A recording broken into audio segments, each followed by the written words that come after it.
What is up, my friends? I am back for another video. I am back to give you guys my report card grading for 2022 for Arcade1up. Now, I think I'm qualified to friggin' grade Arcade1up because I buy a lot of cabinets, and yeah, I don't shill the product, so I feel like I can offer an unbiased report card grade based on 5 categories: quality, price, games, innovation, and transparency. Stick around.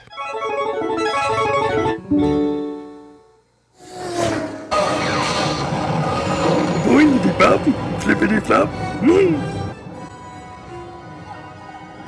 Alright, gentlemen, let's start this report card grading off with quality. Now, with quality, 2022, I saw a dramatic upgrade in the quality, especially in like shipping materials that are added to the Arcade1up cabinets. These cabinets are being shipped to you in better condition. No scuff marks this year on any of my new Arcade1up machines. Better packaging. We're seeing really high quality marquees now. You know, I have a Centipede that I bought in 2022 and a Golf XL. Gorgeous, you know, flawless. They have used some like extra pieces in the building of like making these cabinets a little bigger, which is some concern for like eyesores. But overall, I've been impressed with the quality of the packaging and the upgraded materials, and even their customer service. Earlier this year, my Star Wars pinball table broke. The haptic feedback, I lost haptic feedback on one side, so I sent the Arcade1up an email, and they responded very quickly. As soon as I gave them my proof of purchase and my order information, even though I was out of warranty, they helped me. We troubleshot over the emails. I sent them photographs. We went through it together, and within a few short days of going back and forth, they mailed me a free replacement part with instructions on how to install it, and a free shipping, everything, even though I was out of warranty. So that was just a really nice gesture. And I buy a lot of toys and a lot of bullshit, around the house. So so I can vouch for they exceeded my expectations as far as like quality customer service. But then on the other side of the spectrum, I spend $700 on a Golf XL and get a subpar monitor. So, you got to balance the good with the bad, but overall, quality is up on Arcade1up. And for my first report card grade, off the cusp here, I'm doing this, man. I'm going to give Arcade1up a B+ on quality. Well, and that's going to go to my next category, which is price, which leads me into the Golf XL. I paid $700 for that with a subpar monitor. Although the monitor is decent, it's just not as good as older models that I have. So you instead of releasing that that cabinet, you should have delayed it like you have with the Killer Instinct Pro. Like, you shouldn't have released a Golf XL. I mean, other than that, I love it, but it really leaves a sore on my ass knowing that it's not the best quality monitor. But overall, I can't really argue with over like price. This is a niche, hobby. So if you're gonna start collecting these and start complaining about the prices, then this is not the type of collecting that you should be doing then if you're gonna complain about the pricing. But I feel like overall they have good sales periodically. So if you're a smart shopper, you can just wait for your deal. Like just like in the video game world, when we were growing up, like a game would come out, it'd be like $50-$60. Wait 4 or 5 months, it'll be $20-$30. Arcade1up tends to have nice sales, so if you just patiently and wait, you can find good deals. Like that T2, I think it was like $700 when it first came out. If you waited, I saw people getting it for like $3. So what I mean. So overall, with price and Arcade1up, I'm going to say for what you get. Sorry, my phone here, it's annoying. For the price, I feel like they need to overall maybe bring the average like slightly down, maybe a little bit, maybe 15-20%. You could bring the overall retail price down, but I don't know, because of inflation and everything like what's going on in the world. I can't really get on them for price. So for price, I'm going to give Arcade1up, a B+ for price, because they do have their sales and they do have their clearances. So the patient smart shopper can find, their arcade. They can collect at a discounted rate too, at a thrifty rate. You can find high quality, used Arcade1up cabinets too. So for price, it's not bad. I mean, you can. There are more expensive hobbies out there for sure. Games is the next category. Games is very touchy for me. In 2022, I wanted some new shit here. I'm a seasoned collector here. I've been waiting for certain cabinets here. I mean, I only have space for. I got plenty of space for more. I can get in my game room. I can get like another 7 or 8. So, but I don't want to just buy anything because I don't intend to like sell stuff. You know what I mean? So I'm very picky with Arcade1ups.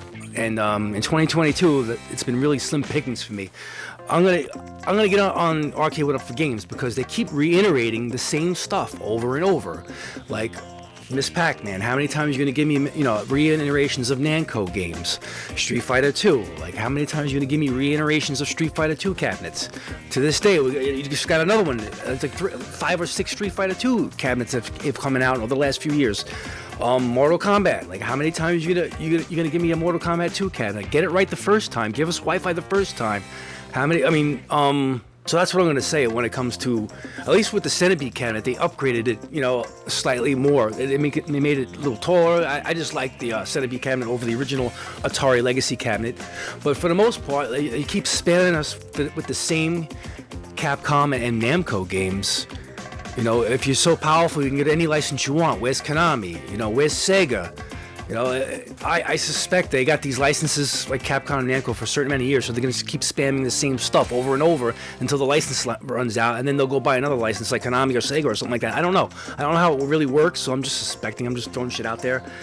But, like, come on, can you have multiple licenses going on right now? Oh man, it's frustrating. I want something new. Like, where's Midway? Give me a cruising, world. Give me, you keep re-spamming Street Fighter 2. Give me a 2-player Golden Axe cabinet. That's how it came out. The cabinet came out as a 2-player Golden Axe. I want a 2-player Golden Axe cab with 12 Sega games. Why can't you do that? Give me more Star Wars stuff, man. That shit sells like hotcakes. Give me Star Wars. So when it comes to games, as you can see, as an Arcade1up fan, I'm not happy this year when it comes to games. I want new shit.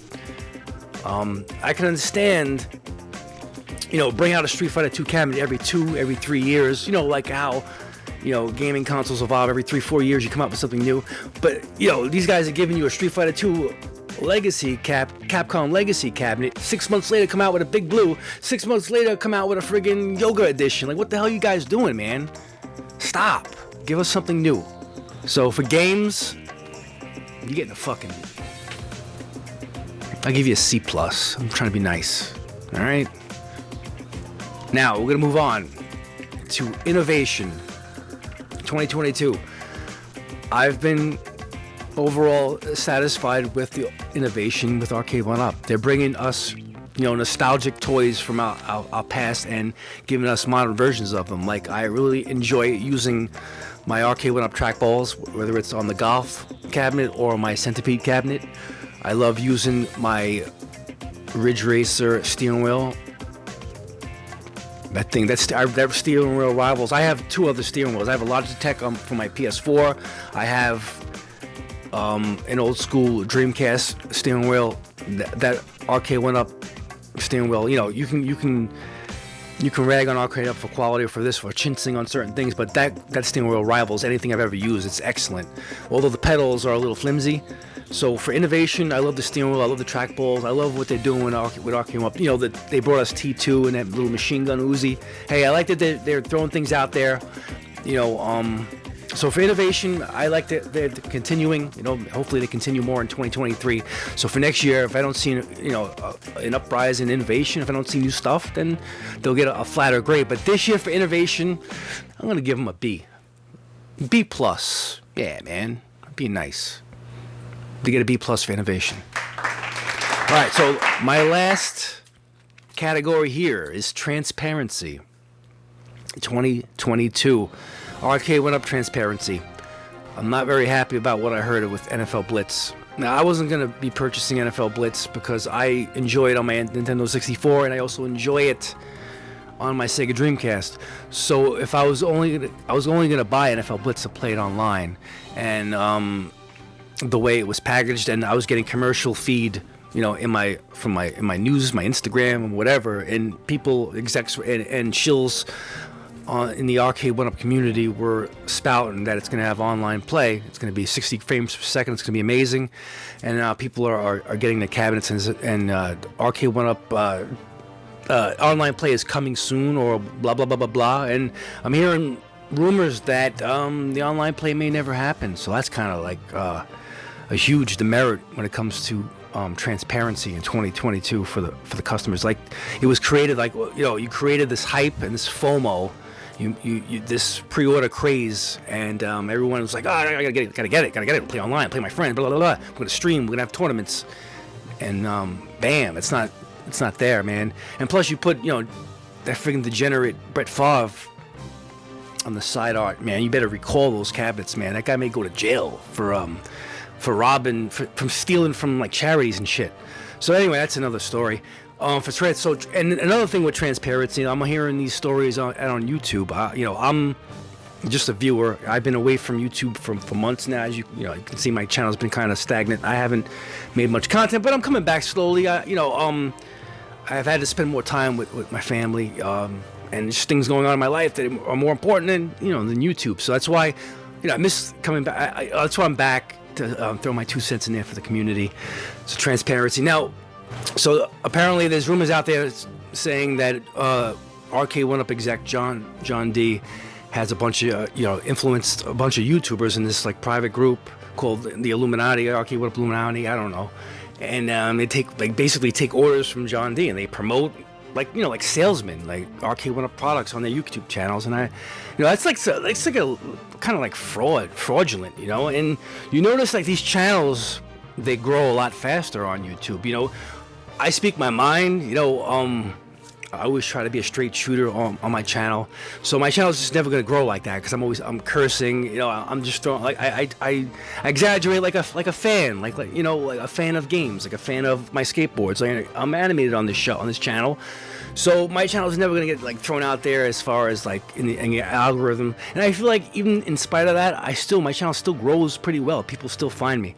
But these YouTubers that spam Arcade1up, content like a home shopping network, everything's always great, like salesmen, those channels tend to grow a little faster on YouTube, and it creates frustration. So for creators that just want to like shoot the shit, like tell it like it is, like the lecture show, channels like myself, Overthink Gaming, we value our own integrity more than fucking growing our channels. And you can say what you want about me and the Intellivision Amico, but I always presented the Intellivision Amico as a fan. I was never shilling anything. If you look at my Amico content, look through I leave all my videos up. I don't delete anything. You can see like the track record. I don't spam Amico videos. I never did, and I always gave my honest opinion. All right. So anyway, that being said, with this like behind the scenes stuff with creators and being involved with the with the executive, I'm gonna give Arcade1up an F for transparency in 2022. Thank you all for watching. Hope you enjoyed the video. If you did, hit the like button, subscribe to my channel if you want the real shit right here. I'll be back for more content, just not like every fucking week. I'll be back, obviously. I have a lot of shit to say, a lot more videos to make. It's just that bear with me, man. Until next time, I want to do so much stuff. Like I got skateboarding videos, travel videos. I'm always on the board. I'm always playing my games. I got the Steam Deck, friggin' awesome. So anyway, if you like the kind of content, a part-time YouTuber just trying to make some genuine content, hit the subscribe button. Talk to you soon on the next one. Peace.